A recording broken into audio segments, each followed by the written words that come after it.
নওগাঁয় গাছ থেকে আম সংগ্রহ ও বাজারজাতকরণের সময়সূচি ম্যাঙ্গো ক্যালেন্ডার ঘোষণা করা হবে আজ। আরো জানবো সহকর্মী কাজী কামাল হোসেনের কাছ থেকে। কামাল, কে ঘোষণা করবে সময়সূচি এবং কয়টা নাগাদ প্রকাশ করা হবে জানাবেন। আপনি যেমনটি বলছিলেন, আর কিছুক্ষণ পরেই অর্থাৎ দুপুর 12টা 12:30 নাগাদ নওগাঁর জেলা প্রশাসক ম্যাঙ্গো ক্যালেন্ডার ঘোষণা করবেন জেলা প্রশাসনের সম্মেলন কক্ষে, এবং এখানে অংশগ্রহণ করবেন জেলা কৃষি সম্প্রসারণ অধিদপ্তরের উপপরিচালক থেকে শুরু করে অন্তত 4 থেকে 5টি উপজেলার কৃষি কর্মকর্তা, আম বিশেষজ্ঞ এবং আম চাষি এবং আম গবেষক যারা আছেন তাদের সমন্বয়ে 12:30 আজকে মিটিং হওয়ার কথা আছে, এবং এই মিটিংয়েই আলোচনা সাপেক্ষে সিদ্ধান্ত হবে কবে থেকে নওগাঁর গাছ থেকে আম পাড়া হবে এবং কবে থেকে নওগাঁর আম আমরা পাবো, এবং এটা নিয়ে কিছুক্ষণের মধ্যে আমরা জানতে পারবো। এবং এটার প্রস্তুতি চলছে এবং আলোচনা চলছে যে আসলে সাধারণ মানুষের মধ্যে জল্পনা কল্পনা চলছে যে নওগাঁর আম আসলে কবে থেকে আসতে পারে। আমি এই বিষয়ে জানার চেষ্টা করবো নওগাঁ কৃষি সম্প্রসারণ অধিদপ্তরের উপপরিচালক কৃষিবিদ আবুল কালাম আজাদ।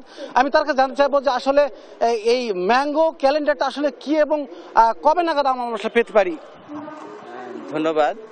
আসলে ম্যাঙ্গো ক্যালেন্ডার হলো প্রাকৃতিকভাবে আম পরিপক্ক হওয়ার একটা সময় নির্ধারণ। আমাদের বিভিন্ন জাতের আম আছে। নওগাঁ জেলায় গুটি আম, খিরসাপাত, নাগফজলি, বাড়িফোর, আম্রপালি, এই আমগুলো এক এক সময় এক একটা আম বাজারে আসে। এই নির্ধারিত শারীরতাত্ত্বিকভাবে পরিপক্ক আম পাওয়ার জন্য এবং মানসম্মত আম পাওয়ার জন্য আমরা কোন জাত কখন কৃষক হারভেস্ট করবে তার একটা সময় আমরা নির্ধারণ করে দেই। এটাই আসলে আম ক্যালেন্ডার, এবং এই ক্যালেন্ডার অনুযায়ী যদি আম সংগ্রহ করে তাহলে কৃষক এবং ভোক্তা পর্যায়ে মানসম্মত আম কৃষক পাবে। এ কারণে আমরা প্রতি বছরই এই আমের ক্যালেন্ডারটা ঘোষণা করে থাকি। এরই ধারাবাহিকতায় আজকে আমরা 12:30টায় জেলা প্রশাসক মহোদয়ের সম্মেলন কক্ষে আমরা মিটিং করে সম্ভাব্য তারিখ ঘোষণা করব।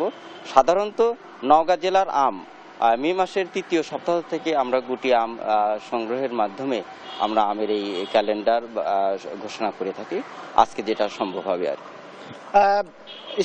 শুনছিলেন যে মে মাসের 3য় সপ্তাহ থেকে নওগাঁর আম বাজার আসার সম্ভাবনা রয়েছে। আপনাকে জানিয়ে রাখি নওগাঁয় এবারে প্রায় 30,500 হেক্টর জমিতে আম চাষ হয়েছে, এবং যেটি গতবার হয়েছিল 30,300 হেক্টর জমিতে, অর্থাৎ প্রতি বছর প্রায় 200 হেক্টর জমিতে আম চাষ বৃদ্ধি পাচ্ছে প্রতি বছর। এবং এ পরিমাণ জমি থেকে আম উৎপাদন লক্ষ্যমাত্রা এবার নির্ধারণ করা হয়েছে 4,50,000 মেট্রিক টন, যেটি গত বছর ছিল 4,25,000 মেট্রিক টন। সবকিছু মিলে বলা যেতেই পারে যে ধানের জেলা নওগাঁ আমের জেলায় রূপান্তরিত হয়েছে, এবং এই মুহূর্তে সন্দেহ নেই যে নওগাঁয় আম উৎপাদনের সারা দেশের মধ্যে নওগাঁ এখন প্রথম স্থান অধিকার করেছে। সেই প্রেক্ষিতে আমরা দাবিও করতে পারি যে আমের জেলা এখন নওগাঁ, অর্থাৎ আমের নয়া রাজধানী নওগাঁ হিসেবে আমরা দাবি করতেই পারি। তো নওগাঁ থেকে আমের ম্যাঙ্গো ক্যালেন্ডার নিয়ে আমার কাছে এই ছিল সর্বশেষ তথ্য। ধন্যবাদ আপনাকে। আজ নওগাঁয় ঘোষণা হবে ম্যাঙ্গো ক্যালেন্ডার, এবং এই ব্যাপারে বিস্তারিত জানাচ্ছিলেন সহকর্মী কাজী কামাল হোসেন।